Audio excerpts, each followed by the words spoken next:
What if those ancient spiritual texts weren't just talking about faith, but were actually describing something our most advanced brain scanners are only just now beginning to see?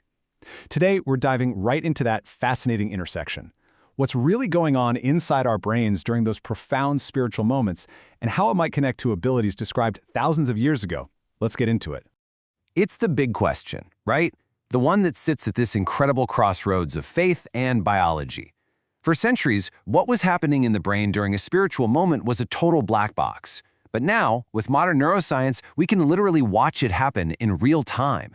And let me tell you, what we're finding is so much more complex and amazing than anyone ever predicted. So to really get what science is mapping out for us now, we've got to go back to the source, the ancient texts that first described these experiences. This passage from 1 Corinthians, for example, it lays out all these different kinds of gifts, like a sudden download of information or wisdom, even ecstatic languages, all believed to be sparked by a divine source. All right, before we get to the brain scans, and trust me, they're wild, it's so important that we understand the original language. See, the ancient writers were incredibly specific. They used different words for different parts of these spiritual gifts, and that precision actually gives us a roadmap for what to look for inside the brain. Just look at this table. It reveals this incredibly detailed system. Notice the difference. The Greek term charisma is the gift itself, right? The underlying ability. You can think of it like the brain's hardware. But then you have pneumataka. That's the activation of the gift. That's the software, the energy running on the hardware. And then the Hebrew ruach hakodesh, that's the animating force, the power source. This shows we're not just talking about some vague feelings. This was a really sophisticated model. So when science first tried to find a biological home for all this, it started with a really simple idea. And, as we're about to see, a really wrong one. Back in the 90s, this was the big theory. Some researchers were studying patients with temporal lobe epilepsy who would sometimes report intense religious feelings. So they proposed this idea of a single God module in the brain. The theory was that all of faith and spirituality could basically be boiled down to a tiny speck of jelly that would just light up. But here's the thing. Modern neuroscience didn't just tweak that theory, it completely blew it out of the water. This slide really shows the massive shift.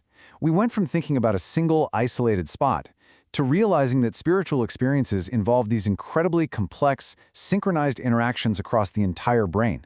It's not a single light bulb flickering on, it's a symphony orchestra playing in perfect harmony.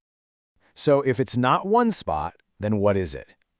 Well, the answer seems to lie in what scientists call the triple network model. You can basically think of these three networks as the brain's core operating system, the thing that manages everything we think, feel, and do. First up, you've got the default mode network, or DMN.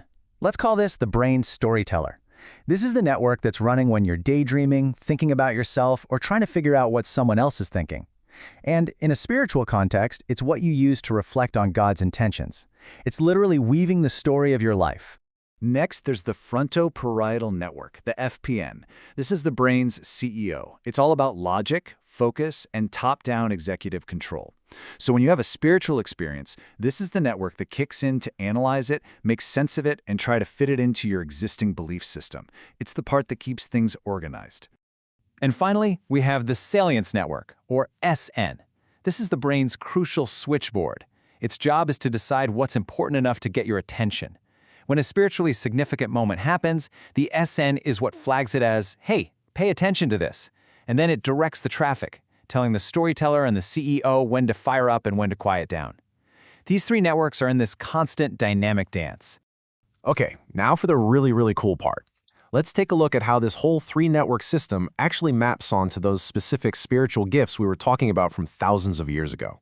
Let's start with what the Bible calls a word of knowledge. You know that feeling, right? That sudden, out-of-the-blue flash of insight where you just know something, but you have no idea how you know it. We've all had those aha moments, and now science can actually see them happening in the brain. Using EEG, researchers have tracked this exact sequence. First, about a second and a half before a person is even aware of the answer, their brain starts proactively shutting down distractions. Then, and this is just incredible, there's this massive burst of high-frequency gamma waves in a specific part of the right brain. It's a literal flash of neural lightning. And only after all of that happens does the aha moment finally pop into your conscious mind, totally bypassing your normal logical step-by-step thinking. All right, now for one of the most mysterious phenomena out there, speaking in tongues, or glossolalia. This is where someone speaks a language they've never learned. Now, subjectively, people who do this always say it feels like they aren't in control of what they're saying. So the big question for scientists was, does the brain scan actually back that feeling up? And the answer is a massive, stunning yes. This chart shows the activity in the prefrontal cortex. Remember, the brain's CEO. During normal, planned speech, it is highly active. But during glossolalia, that activity just plummets. This state is called hypofrontality, and it is the literal neurobiological signature of giving up willful control. The brain scans perfectly match the person's subjective experience. It's amazing. And it doesn't stop there. The brain's orientation center, the part that tells you where your body ends and the rest of the world begins, that also goes quiet. And this creates a very real physiological sensation of losing your sense of self and feeling a deep union with something bigger. What's wild is that this brain pattern is the polar opposite of focused meditation, which lights up the frontal lobes. This isn't concentration. It's a totally unique brain state of active physiological surrender. So, what does all of this mean when we put it all together? Well, what we're seeing is this incredible meeting point, a convergence of ancient language and modern neuroscience. And it's creating a whole new synthesis of mind, body, and spirit. So the big takeaway is this: these profound spiritual experiences aren't happening in some single isolated God spot. They are sophisticated whole brain events. And what's truly mind-blowing is how the functions described by these ancient words, things like discernment, leadership, administration, they seem to map perfectly onto distinct, specialized brain networks we're discovering today. Science isn't explaining faith away. It's revealing the unbelievably complex biological hardware it seems to be using. And this brings us to a really powerful new way of thinking about all of this. Instead of seeing these spiritual gifts as some kind of weird violation of how our brains are supposed to work, this new synthesis suggests they might actually represent the highest optimization of our neural potential. It totally reframes the conversation from pathology to possibility. And that leaves us with one last kind of mind-bending question to ponder.